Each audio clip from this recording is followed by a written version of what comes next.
Hello everyone, civil staff Himachal में आप सभी का बहुत बहुत स्वागत है। आज की जो हमारी वीडियो है ये बहुत इंपॉर्टेंट होने वाली है उन स्टूडेंट्स के लिए जो एचपी हाई कोर्ट एग्जाम की तैयारी कर रहे हैं। जी हाँ दोस्तों, हाई कोर्ट क्लर्क के एग्जाम की अगर मैं बात करूं तो इसका जो पिछला पेपर था वो 18 दिसंबर 2022 को हुआ था और आने वाले समय में अब मुझे लगता है कि 3 महीने के अंदर अंदर यानी कि फरवरी मंथ के एंड तक ये वाला एग्जाम भी कंडक्ट करवा लिया जाएगा। तो इस बीच बच्चों का काफी एक डाउट है कि क्या जीएस के जो सब्जेक्ट होते हैं, जो जीएस है यानी कि हिस्ट्री है, ज्योग्राफी है, पॉलिटी है, इकोनॉमी है, साइंस है, क्या इसके क्वेश्चंस भी इस पेपर में पूछे जाएंगे या नहीं। तो ये एक सबसे हॉट टॉपिक है जो लगभग सभी बच्चों की क्वेरी है। कुछ स्टूडेंट कह रहे हैं कि हाँ भाई जीएस आएगी, कुछ कह रहे हैं नहीं आएगी। तो उसका आज हम डिकोड करेंगे, क्लैरिफाई करेंगे कि क्या क्या आपको क्वेश्चंस जो है वो पूछे जा सकते हैं। ठीक है, तो मैं जो आपको तथ्य अपने बताऊंगा, प्रीवियस ईयर क्वेश्चंस को लेके हम बात करेंगे, पीवाईक्यूज के अकॉर्डिंग बात करेंगे। दूसरा जो ऑफिशियल सिलेबस है उसको डिकोड करने की कोशिश करेंगे कि वो कहना क्या चाह रहे हैं। ठीक है ना, कि सिलेबस में क्या कहा जा रहा है और पीवाईक्यूज क्या उसके साथ सिंक हो रहे हैं या नहीं। तो वीडियो के लास्ट तक बने रहना है आपने। तो जो भी आपकी क्वेरी होगी आई थिंक वो रिजोल्व हो जाएगी। उसके अलावा अगर कोई भी क्वेरी आपकी बचती है तो आप प्लीज कमेंट सेक्शन में लिखना जरूर। उसके ऊपर भी मैं एक शॉर्ट वीडियो बना के आपकी जो क्लैरिफिकेशन है मैं जरूर देने की कोशिश करूंगा। तो सबसे पहले देखो बात करते हैं history, geography, polity, economy, science की।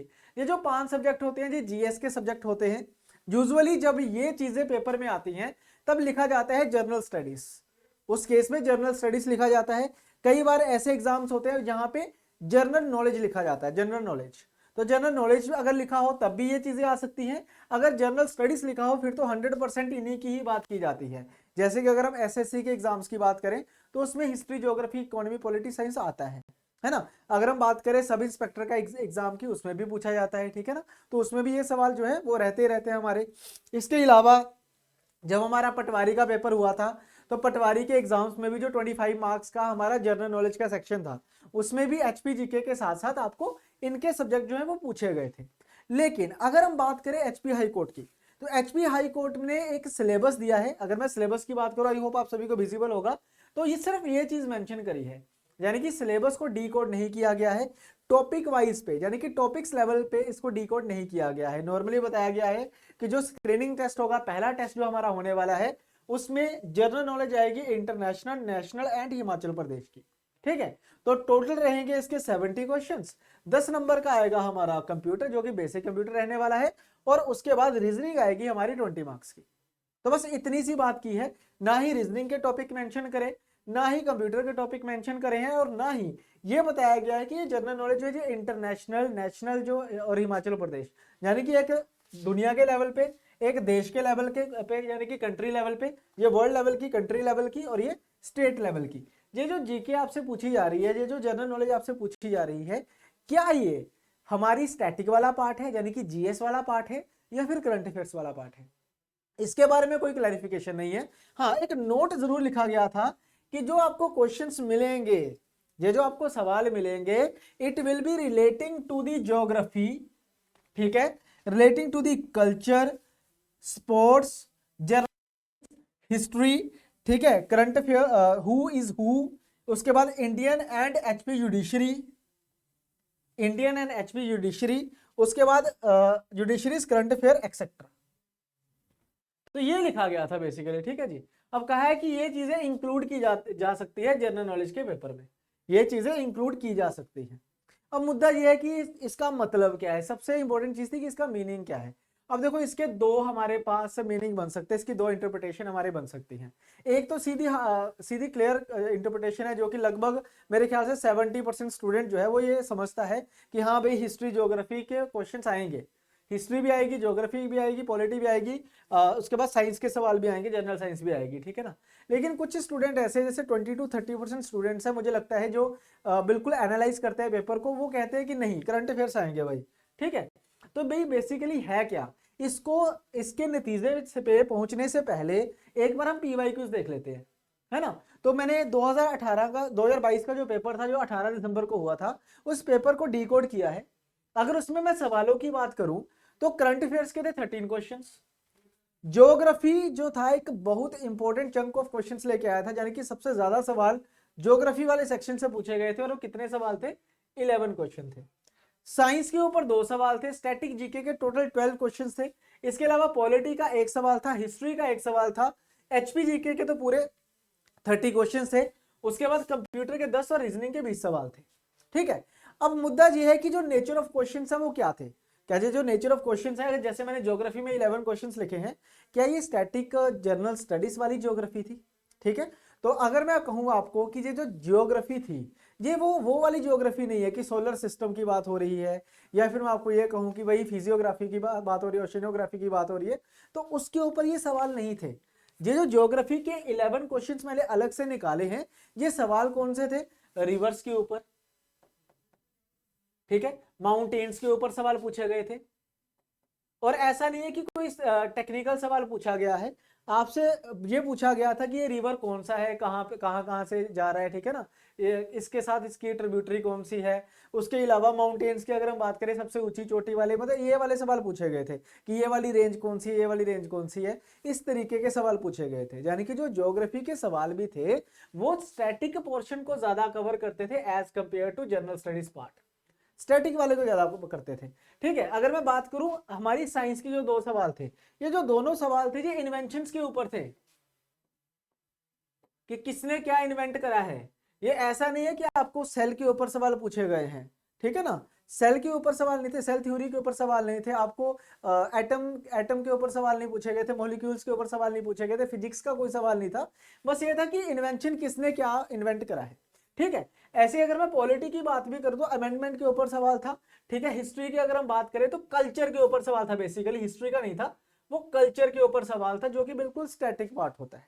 तो कहने का मतलब ये है कि अगर आप मतलब इसके अकॉर्डिंग, अगर मैं इसकी बात करूं तो इसके अकॉर्डिंगली जो मुझे समझ आ रहा है अभी तक, कि जो जीएस वाला पार्ट था, जो हार्ड एंड फास्ट जीएस है, वो आपको पढ़ने की आवश्यकता नहीं है। ठीक है, जो मैं कंक्लूजन पे पहुंचा हूं कि आपको जीएस को पढ़ने की आवश्यकता नहीं है। जैसे कि आप अगर हम बात करें पॉलिटी की, तो पॉलिटी में प्रियम्बल पढ़ेंगे, उसके बाद है ना जुडिशरी पढ़ेंगे, ये सारा कुछ पढ़ने की आवश्यकता आपको नहीं है।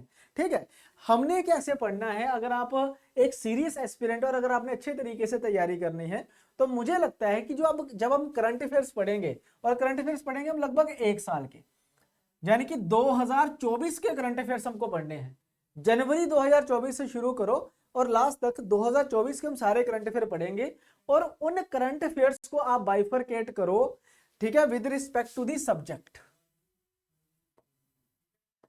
ठीक है, आप इसको मंथ वाइज भी कर सकते हो, क्योंकि हर महीने आप अगर देखोगे तो आपको कुछ करंट अफेयर्स मिलेंगे जो ज्योग्राफी के साथ रिलेटेड होंगे, कुछ ऐसे करंट अफेयर्स आपको मिलेंगे जो जुडिशरी के साथ रिलेटेड होंगे, कुछ करंट अफेयर्स होंगे जो स्पोर्ट्स के साथ रिलेटेड होंगे, कल्चर के साथ रिलेटेड होंगे, हु इज हु का करंट अफेयर में आ जाता है। ठीक है ना, इसके अलावा जनरल साइंस में जो इन्वेंशंस वगैरह होती हैं, साइंस की जो इन्वेंशंस होती हैं, साइंस एंड टेक की जो इन्वेंशंस होती हैं, जो भी है वो सारा कुछ आपको करंट अफेयर्स में मिल जाएगा।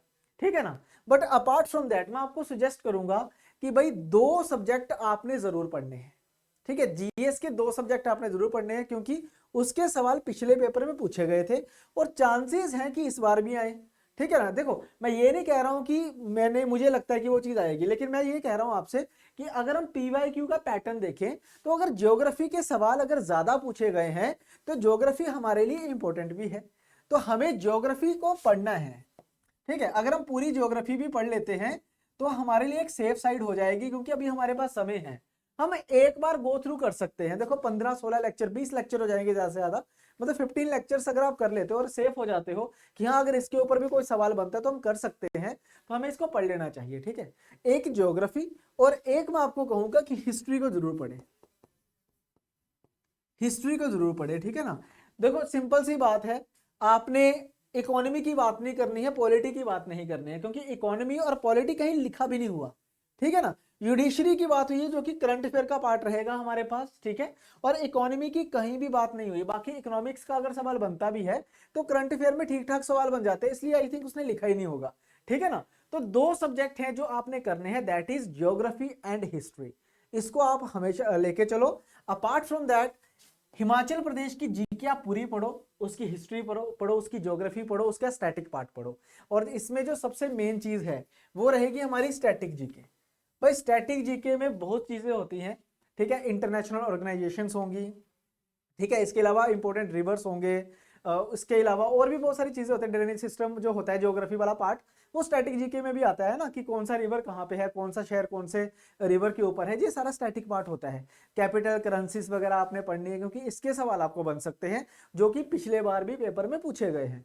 तो स्टैटिक जीके के ऊपर हम ज्यादा फोकस करेंगे, हम करंट अफेयर्स के ऊपर ज्यादा फोकस करेंगे, और सेफ साइड के लिए हमको ज्योग्राफी और हिस्ट्री को भी पढ़ना है। ठीक है। अपार्ट फ्रॉम दैट अगर हम बात करें बेसिक नॉलेज ऑफ कंप्यूटर्स की, तो पीवाईक्यूज के अकॉर्डिंगली अगर देखा जाए तो बेसिक कंप्यूटर हमने पढ़ना होगा, जिसमें हिस्ट्री वगैरह पढ़ेंगे, जनरेशन टाइप्स ऑफ कंप्यूटर पढ़ेंगे, हार्डवेयर सॉफ्टवेयर नेटवर्किंग इंटरनेट, ये चीजें हमने पढ़नी है। और एमएस ऑफिस पढ़ना है, क्योंकि एमएस ऑफिस के सवाल तो नहीं आए थे, बट वो बेसिक कंप्यूटर का ही हमारा पार्ट होता है, तो उसकी जैसे शॉर्टकट कीज वगैरह है वो हमें पढ़नी है। क्लियर। ऐसे अगर रीजनिंग की बात करें तो रीजनिंग के 20 सवाल हैं, और पिछली बार भी हमने देखा कि लगभग हर एक चैप्टर से एक एक सवाल पूछा गया था, तो हमने भी लगभग 20 के अराउंड चैप्टर्स होते हैं, एक एक दिन का एक एक चैप्टर होता है, बेसिकली छोटे छोटे चैप्टर्स होते हैं, तो वो 20 के 20 चैप्टर हमको करने हैं। ठीक है जी। तो इस तरीके से आई होप आपको थोड़ा सा आइडिया मिल गया होगा कि क्या क्या आपने पढ़ना है। तो जीएस सिलेबस का पार्ट नहीं है, ठीक है, ना ही पिछले पेपर में पूछा गया था, बट हाँ ज्योग्राफी के क्वेश्चंस पूछे गए थे, इसलिए ज्योग्राफी हम पढ़ेंगे, और सेफ साइड के लिए हमने हिस्ट्री को भी पढ़ना है। ठीक है जी। बाकी करंट अफेयर के साथ एसोसिएटेड आपके पास स्टैटिक क्वेश्चंस जो है वो पूछे जा सकते हैं, तो वो तो हम करंट अफेयर्स में ही कवर करेंगे। ठीक है। तो ये सारी चीजें हम अपने बैच में भी करवा रहे हैं। जो हम अपना नया बैच शुरू कर रहे हैं, इसमें ऑलरेडी हम करंट अफेयर से शुरू करेंगे, यानी कि 4 बजे से लेकर 5 बजे तक आपकी करंट अफेयर्स की क्लास होगी, 5 बजे से लेकर 6 बजे तक आपकी कंप्यूटर की क्लास होगी, और 6 बजे से लेकर 7 बजे तक आपकी स्टैटिक जीके की क्लास हम शुरू कर रहे हैं। ठीक है। जैसे ही आपका स्टैटिक जीके खत्म होगा, उसकी जगह पे आपका ज्योग्राफी शुरू हो जाएगा। ठीक है। ज्योग्राफी के बाद आपका हिस्ट्री शुरू होगा। उसी प्रकार से जैसे ही कंप्यूटर खत्म होगा, कंप्यूटर के बाद आपकी रीजनिंग शुरू हो जाएगी, और एक तरफ जैसे ही आपका करंट अफेयर्स खत्म होंगे, आपकी एचपी जीके हम स्टार्ट कर देंगे। तो इस तरीके से डेली आपको 3 घंटे क्लासेस हम इस पर्टिकुलर बैच में आपको दे रहे हैं। ये बैच जो है ये आप अवेल कर सकते हो, डिस्क्रिप्शन में लिंक ऑलरेडी अवेलेबल है।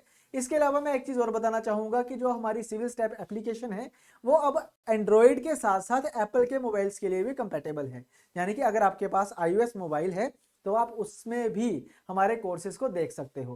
कोर्सेज को परचेज करने के लिए आपको लिंक पे ही क्लिक करना पड़ेगा, आपको सफारी पे जाके ही उसको परचेज करना है। लेकिन once you purchase the course, तो उसी ईमेल आईडी और पासवर्ड के साथ जब आप हमारी iOS की एप्लीकेशन पे जाओगे, तो वहां पे आपको लाइब्रेरी में कोर्स आपका शो होना शुरू हो जाएगा, वहां पे अपना कोर्स जो है वो देख सकते हैं।